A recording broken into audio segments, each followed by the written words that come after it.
Good morning সবাইকে। কালকের শ্রীলঙ্কা বনাম ভারতের শেষ টি-20 ম্যাচটা দেখেছেন? সেই ম্যাচ দেখা আমার মাথায় কাজ করা বন্ধ করে দিয়েছে। আমি 1 ঘন্টা বইসা ছিলাম চুপ কইরা, যে কিভাবে সম্ভব এই ম্যাচটা শ্রীলঙ্কা দল হারলো ভারতের কাছে।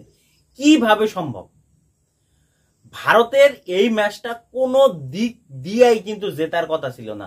না প্রথমের ব্যাটিং দিয়া, না পরবর্তী বোলিং দিয়া, কোনোভাবেই জেতার কথা ছিল না।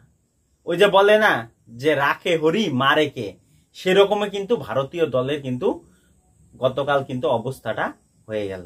লাস্ট 28 বলে তাদের রান দরকার ছিল 28 রান, তাদের হাতে ছিল 9টা উইকেট শ্রীলঙ্কা দলের। আর সেইখান থেকে ম্যাচটা তারা টাই করে। তাহলে এর থেকে মানে চোকার বলে কি আছে? ভাবছিলাম ওয়ার্ল্ড কাপের পরে যে সাউথ আফ্রিকা তাদের বলে বলে রানটা তারা ফাইনালে করতে পারলো না, তারা মনে হয় চোকার সব থেকে বেশি। এখন এইখানে দেখি শ্রীলঙ্কাও তাদের থেকে চোকারের বাবা হয়ে গেছে।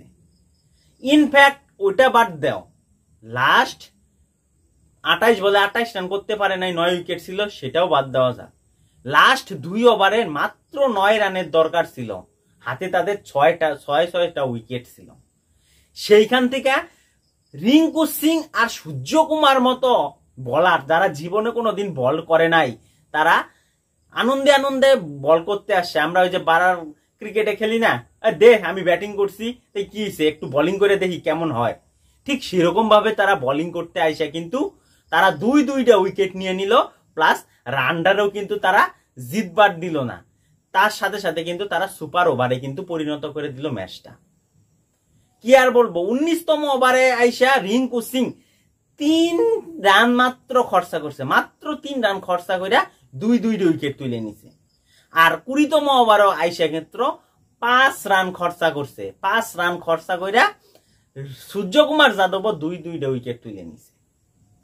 পরে শেষে কি সুপার ওভার হইলো, আর সেই সুপার ওভারে ওয়াশিংটন সুন্দর 2টা উইকেট তুলে নিছে 2 রান দিয়ে মাত্র। আর সূর্যকুমারের সেটা একটা হিট 4 মেরে দিয়ে ম্যাচটা জিতাই নিছে। মানে প্রথমে যে ভারতীয় দল ব্যাটিং করছে, যে অবস্থা ছিল, প্রথম 50 রানে তাদের 5 উইকেট চলে গেছে। সেই জায়গা থেকে রিয়ান পরাগ আর শুভমন গিলের যদি সেই পার্টনারশিপটা না হইতো, ভারতীয় দল সেখানে 70-80 রানে অল উইকেট হয়ে যাইত। আর ওই যে এশিয়া কাপের বদলাটা কিন্তু শ্রীলঙ্কান দল কিন্তু নিয়ে নিত ভারতের সাথে। কিন্তু সেইখান থেকে রিয়ান পরাগ আর ওই শুভমন গিলের দুর্দান্ত খেলাতে কিন্তু রানটা কিন্তু আগায় নিতে পারছে ভারতীয় দল। আর শেষে ওয়াশিংটন সুন্দরের দুর্দান্ত একটা ক্যামিও পারিতে কিন্তু রানটা 137-এ পৌঁছাইছে। আর সেই রান তারা করতে গিয়ে শ্রীলঙ্কা 15 ওভার 2 বলে 110 রান 1 উইকেট ছিল, সেইখানে তাদের দ্বিতীয় উইকেটটা পড়ে।